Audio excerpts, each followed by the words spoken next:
The issue of sanctions against Zimbabwe continues to stir passionate debate within the country.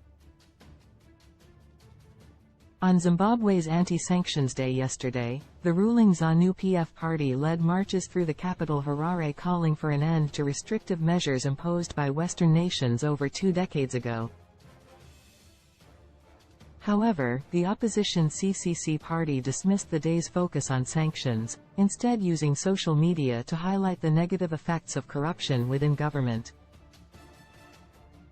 They argue that lifting sanctions alone will not solve Zimbabwe's economic woes without also addressing the ruling elite's misuse of public funds.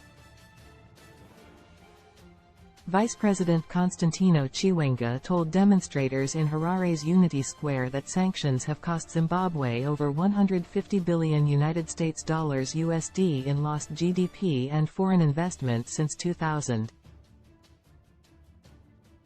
However, others note that both sanctions and domestic turmoil, like the violent land redistribution that prompted them, have harmed the economy.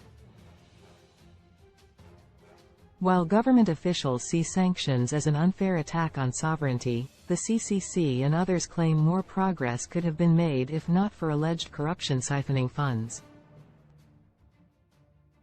International allies of Zimbabwe like Palestine and Cuba voiced strong support for lifting sanctions unconditionally.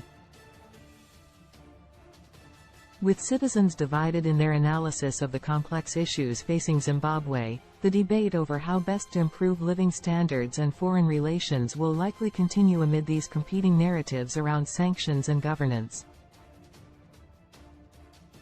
Most agree the path forward requires concerted effort against both external pressures and domestic challenges.